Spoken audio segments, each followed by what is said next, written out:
The night everything went wrong for Remy Ma didn't feel dangerous at the start. It was the type of slow, heavy evening where the air hangs thick but steady, where the silence feels safe even if something deep in your chest says it shouldn't. Nothing about those first few hours screamed trouble. Nothing warned anyone that by sunrise, Remy would be lying in a hospital bed, barely conscious, whispering that someone had tried to end her life, and the name she blamed was the last one anybody expected: Claressa Shields, world champion, undefeated powerhouse, known for her discipline, precision, and terrifying punches, was suddenly the center of a storm nobody saw coming. A storm that began with whispers, tension, and a confrontation that spun out of control so fast it left everyone stunned. For days leading up to that night, people close to both women said something was off. It wasn't one obvious thing, it was the energy. The way Remy grew quieter while Claressa seemed sharper. The way they avoided each other at events. The way conversations stopped when one of their names came up. Rumors floated everywhere. Jealousy, betrayal, money, secrets involving Papoose, and stories neither side wanted to confirm. Whatever it was, the tension grew like pressure in a sealed pot. Everyone felt it building. No one imagined it would end with Remy fighting to breathe on a floor while the room screamed for help. It all went down at a private industry mixer in New York, one of those low-key gatherings where celebrities act relaxed even though they're all watching each other, judging each other, calculating every move. Remy showed up, trying to keep her energy small. She had been dealing with stress drama at home, blogs poking at her marriage, people twisting every word she said. She didn't want noise. She wanted peace. But Claressa walked in with a completely different vibration. Her presence hit the room instantly. Chin up, steps sharp, eyes focused straight ahead. She didn't look like she was there to mingle. She looked like she came for one reason, and people noticed. Everyone noticed, even before the first raised voice, even before the first shove. There was something dangerous floating between them, something unspoken and heavy. At first, they kept distance. Remy stayed near the back wall. Claressa stayed closer to the entrance. But when two people carry storms inside them, distance isn't enough. Storms find each other. Witnesses said Remy wasn't the one who started anything. She was standing by a long table, speaking quietly to a friend, trying to stay low. But Claressa's voice sliced through the crowd with a tone that froze the entire room, not because she was loud, but because she sounded angry. Real anger. Deep, boiling, personal anger. She said something about betrayal. Something about disrespect. Something sharp enough to make Remy stop mid-sentence, her tired expression twisting into disbelief and then fury. Claressa wasn't whispering. She wanted Remy to hear it. People rushed toward them instantly. Hands reached out to hold them apart. Friends tried to calm things down. But once storms collide, nothing stops the thunder. The words that came next weren't the kind thrown casually during celebrity drama. They were sharp, personal, the kind that cuts places people don't talk about publicly. Remy snapped back with something that sliced deep. Claressa fired something even deeper.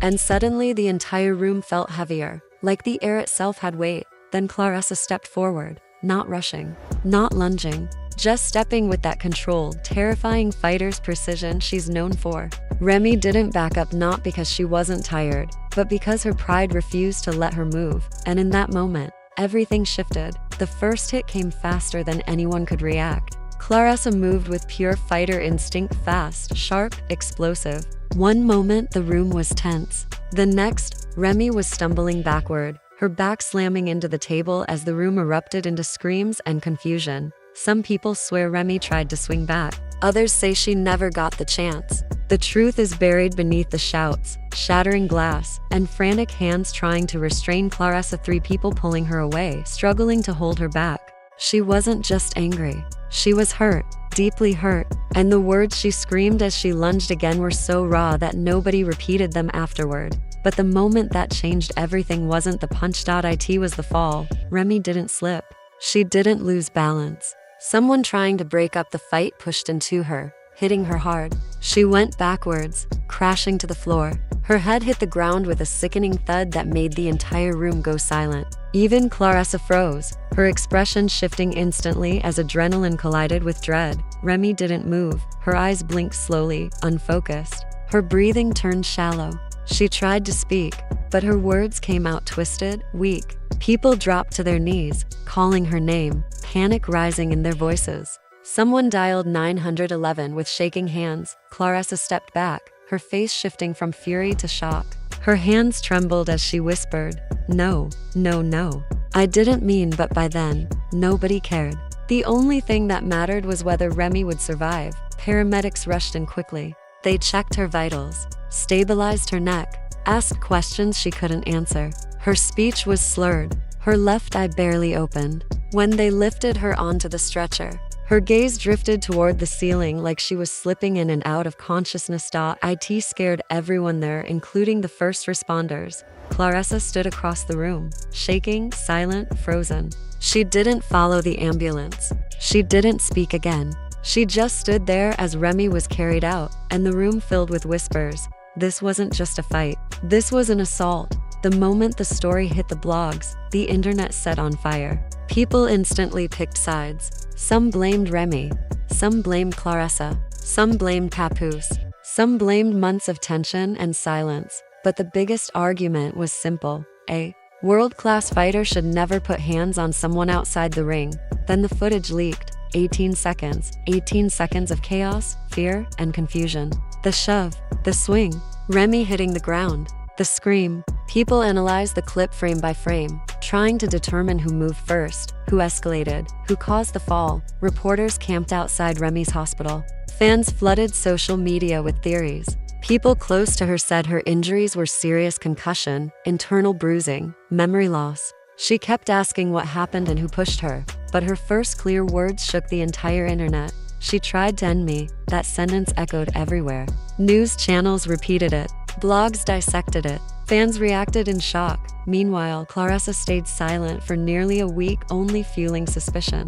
When she finally went live, she looked exhausted. She insisted she acted in self-defense and that Remy fell because someone else bumped into her during the chaos. But online, people were split. Then a leaked message surfaced hinting the argument wasn't just about disrespect. It suggested something personal involving someone close to both women, sending the internet into a storm of theories. Investigators reviewing the full security footage found the situation more complicated than anyone expected. Claressa may have thrown the first hit, but Remy stepped toward her first. And the fall? That came from someone in the crowd, not Claressa's hands. Still, Remy didn't soften her stance. When she left the hospital, her anger was cold and controlled. Her voice flat and deadly as she repeated, "She tried to end me." Claressa's team responded almost immediately. They said Remy's words were emotional, exaggerated, dangerous. They said Claressa regretted the fight but wouldn't let lies destroy her name. They promised the full truth would come out soon.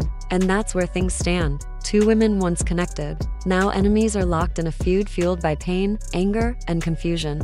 A fight that ended with sirens, medical machines, and lawyers. A friendship shattered by secrets still hidden behind closed doors. Because the most terrifying part isn't the punch.it, isn't the fall.it, isn't even the injury. The scariest part is the unanswered truth. What really sparked the explosion?